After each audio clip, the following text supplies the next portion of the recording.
We are now live on our social media. This is Facebook, Twitter, and YouTube, and we've done a bit of an introduction already.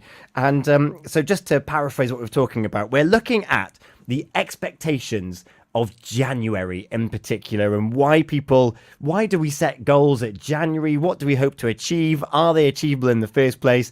And of course, before all of that, I was just making a little bit of fun of Tammy about overindulgence before we even get to January. Tammy, tell us a little bit more. I only can speak from myself. I've overindulged over the Christmas period, eating my body weight in the wrong food. But it's something that we do. And as I touched on earlier, any month that's going to follow December is always going to have a hard time. Yes, you're quite right. Hayley, Tammy just said a word there, the wrong food. Is there such a thing in that 2 weeks of that Christmas, going from Christmas into New Year? Well, it depends how you define things, doesn't it? Do you define overindulgence as eating your body weight? Maybe you like eating your body weight in chocolate and all the wrong foods. But I think it is about how you define things, and whether was it really a bad thing, or was it nice and comfort food, and did you enjoy the food, and did it have any longer term consequences? I like that because, of course, we're taught throughout the year is that everything in moderation, have your 5 fruit and veg, and then all of a sudden Christmas comes and we throw these out the window when it comes to Christmas, don't we? And we think, it's the season. It's what we expect to do, isn't it? And we're going to talk a lot about expectation, I feel, over the coming 2 hours, because we're here until 11 o'clock, based on your messages and what you get in touch. But that overindulgence and that desire and that ability to let your hair down is actually really important at the end of the year, isn't it, Tammy? Oh, it is. And, all jokes aside, whether it's moderation or whether you see it as a problem. I didn't see it as a problem. It was a time just to have those treats, and just to relax and just to kind of rest and recharge, and just to sometimes do nothing's a good thing. So for me, as much as I joke about it, the overindulgence, it hasn't been long lasting. I'm back to a routine already. And again, it's that balance. So I agree with Hayley completely there. Yeah, and we were talking before the show started about that routine, and of course the schools they stopped before Christmas very late. It was pretty much New Year's Eve. It was, wasn't it? I think it was, or certainly the 23rd or something. Yeah. And they've only gone back this week, and that whole routine and that whole pitter patter of life gets thrown out the window. And also this year we had to contend with the ice in early December, and there's a lot of illness going around as well, Hayley. So if we've got, self-care can be defined in many different ways, but if we're sat at home and we're thinking, you know what, I am going to open up the other Terry's Chocolate Orange and put a film on, it's not the end of the world, is it? No, and I think that's it, isn't it? It's not the end of the world. And I think if you've got that balance throughout the year, and it may well be not just December, it may be birthday times, but aren't they the times to celebrate things? So we've celebrated Christmas, we've celebrated time with our family, we've had that time to indulge, we've had that time to do nothing. It's been nice. I think we have to allow ourselves to do all those things as well as the other things. Yeah. I'm just going to put, Thomas has been in touch on Facebook here. He says, good evening. What food should you eat to reduce your cholesterol? I'm going to bounce this to later on when we've got Carl Williams from Synergy Health and Fitness. He's joining us after 10 o'clock. And this nutrition is his bag, as well as fitness and going to the gym and motivations and goals. So, Thomas, stick with us until after 10 o'clock and we'll be able to have a more informed thing from Carl there and use his expertise. But Hayley, to go further on your point there about celebrations and about switching off, and also just the pace of life at the moment, particularly since COVID times where we work from home now, so there's no like snow day anymore. The technology is matching us as far as like the ability to work from wherever at whatever time. And there's something quite nice about that 2 weeks where you can just shut off, whether you're overindulging or not. But even, and Tammy mentioned it as well, just switching off and doing nothing. It's really important at the end of the year, isn't it? I think it's at any time. We should be giving ourselves permission to switch off on the weekends if we have the time, maybe even building it into our week. And I think this is the thing, isn't it? We're going to be talking tonight about the pressures we put on ourselves in January, but we do it a lot anyway. And what I'm quite aware of is technology is often the lead in this. And that's sometimes where the pressure comes from. Yeah. Because technology, as well as making us more efficient and more able to do our jobs, it also makes us more able to compare our lives with other people. And that expectation and comparisons to what other people are doing, we are talking about Christmas and New Year. Person A's Christmas might have been significantly different to person B's Christmas.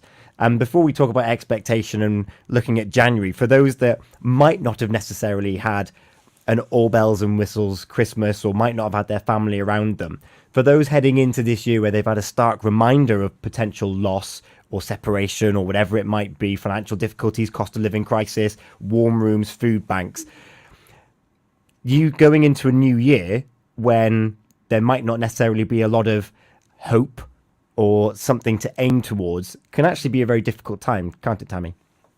It can be. It's that expectation, and we've talked about managing expectations in a lot of our shows. Just having that moving forward, going into that new year, and getting swept away with the fact that things should be better. There should be kind of that new start, or there's so much pressure on people, and whether it is in person, whether it is online, I think we need to be mindful of that. Mm-hmm. There was a movement, wasn't there, of don't post pictures of your tree and things like that, and the gifts that you're giving and who's giving the gifts and things like that. It puts a lot of pressure on those that might not be in the situation. And it's like, well, why should I? And Hayley, is there an answer to why should I conform to this? Well, there is an answer, and the answer is really to do it your way and to do everything your way. We talked earlier about defining indulgence. Define what Christmas is to you. Define what healthy eating is to you. Define what exercise means to you. And I think we've got all these pressures to be the same as you said earlier, Tom, about the comparison. But when you start to define what everything means to you, what the significance is to you, it changes everything. Mm-hmm. And having your own definition really allows you to set your sights on what your life could look like, or would look like if you took certain actions and certain things fall into place. If we know what that looks like, then it almost doesn't matter what's going on around you. No, yeah. It doesn't. Oh, sorry, Hayden. I was just about to say it's like caving into that peer pressure. There isn't that, that one Christmas that fits everyone. That Christmas morning that's going to fit, the whole nation. It's very much as individual. It's for you. Mm-hmm. And again, it's just remaining mindful about that. And it's the comparison. And it's easy to say, don't compare. Because as humans, we will. And if you say don't, we do.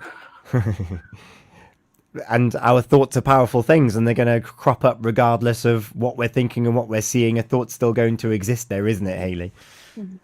Absolutely. And I think one of the important things is that all of us are able to understand our thoughts, able to appreciate what their influence is over what we do and how we do things. For me, everything that has a trend repels me completely. I can't stand anything that happens in January, and I will not get involved for love nor money. I love this, because we're going to touch on this in part 2, but you've brought it up now. In fact, one of the things we were just talking about, your own definitions and about your setting your sights. We're going to focus on that towards the end of the show, in the last part, as I'm imaginatively calling it, about what does January mean going forward? What does 2023 look like for us as individuals? What could it look like for you? What techniques could we use to set our sights? So we're going to focus on that later on. We're not just talking, oh, well, I did that over Christmas and I shouldn't have. Should. It's a word I'm not a big fan of. And so we're going to look at how we can set our sights. And if you're just joining us, it's coming up to 23 minutes past 9 o'clock. This is Healthy Minds, Better Lives. And we are looking at the moment, overindulgence in January, comparisons over Christmas and New Year's. Oh, they had a better New Year's party than I did. I was at New Year's Eve in Fishguard. I wasn't. I wish I was there, blah, blah, blah. But now we're into January, and Hayley's just touched on this now. Everyone that is taking part in different trends. Now, we're going to talk about this in a lot more detail, but before we get into the bulk of it, let's introduce the concept of New Year's resolutions. Tammy.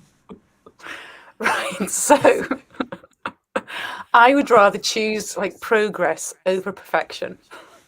That's my slogan that I'm going to like add on to New Year's resolutions. I think New Year's resolutions, we pile so much onto people, unnecessary pressure. For example, I'm going to stop smoking on the 1st of January, and somebody might say that in June, the previous year. It's that that's the day I'm going to stop, as opposed to actually I'm going to stop now. Mm-hmm. That's the pressure. So we have this kind of almost like fantasy future that we put on ourselves. So I come back to the progression over perfection. So the only other way I can say it is every year I notice that increase of the number of people out for their morning runs after the New Year. And I always think to myself, and I'm a runner, but I always think to myself, January is such a lousy month to start running, because it's dark, it's cold. Yeah. Why wouldn't you start it in the summer? Why don't you start it, I don't know, springtime? And then over the next few weeks, you see the numbers start to kind of dwindle down until it's just back to me, just waving at the regular people that have done it forever almost. So I think many people make New Year's resolutions about things that they don't actually care about. Oh! Sorry. Oh, I love it. What a claim! I can't wait for part 2 where we can really dive deep into these thoughts and comments. Hayley, just to kind of bring us into part 2, what are your thoughts on New Year's resolutions? I think there's no substance to them. I think the way in which they're brought about, and as I think I quite like that fantasy future idea, is that people assume that because it's the new year, magic is going to happen and I'm going to stick to these things I say I'm going to do. But actually they don't put a plan in place, so there's no substance behind it. I'm going to do this. I'm going to join the gym. Great, but why do you want to join the gym? It's January, it's cold, I want a new hobby. But actually, if you don't understand why you're going, it's just because it's the new year. It doesn't make sense to me. I used to set them. I don't anymore. I set goals, and I have set some goals this year, but not New Year's resolutions. And whether that's just a difference without a distinction, is that what it's the saying? It might well be. But it works for me. That's my definition, a goal rather than a New Year's resolution. I like that. I do like that. And if you're listening or watching, have you set a New Year's resolution? Did you overindulge? Have you set a New Year's resolution? Have you set a goal or a plan or whatever you call it? I know some people on New Year's Day, they cast stones out. So they wash away the past year and they bring in the tide of the new year. Lots of different thought processes go into this new year. And when you were talking there, it reminded me of there's this arbitrary time of midnight on the 31st of December where everything resets. And if you remember, when we were in the first lockdown, everyone was like, I can't wait for next year. This will all be over. And it was like, well, nothing's actually changed. There's nothing significantly changed unless we create, like going back to our own individual lives, unless we create the change, nothing's going to actually happen. And I think that's where some people get confused with resolutions. In fact, Charlene's been in touch. So what we're going to do is we're going to take are we ready to take a moment now? Have we covered Christmas and New Year? Are you happy with comparisons? Yes. We're not happy with comparisons because those are the things that put pressure on ourselves. So we've covered that, and if you just joined us, you can listen back. This part of the show is going to remain on our social media. You can listen back to the whole show on purewestradio.com immediately after the show's finished as well. That'll be at 11 o'clock. You can share it with your friends. We would love to hear from you as well. As I mentioned, you can get in touch by commenting on the social media videos on WhatsApp 01437 764455 or using the mobile app or email studio@purewestradio.com. We're going to take a moment, listen to Lionheart. And when we come back, we're going to talk. We're going to dive deeper into resolutions and these themed months and these themed days, and whether or not they, well, to be blunt and to be on one side, do they have substance? Do they matter? And Hayley's already touched on it. Why have you signed up to it, and why now? And I think that why question is really important, isn't it? Absolutely. So we're going to take a moment. We'll be back with Healthy Minds, Better Lives. And yeah, keep your comments coming in, keep your messages coming in, and we'll be back to talk resolutions and themed months and the pros and cons. Because I know that there's one scheme going on at the moment, which I did last month. So I'm not completely ignorant of these themed things, but I'll tell you the impact it had on me this time last year. We'll be back after this.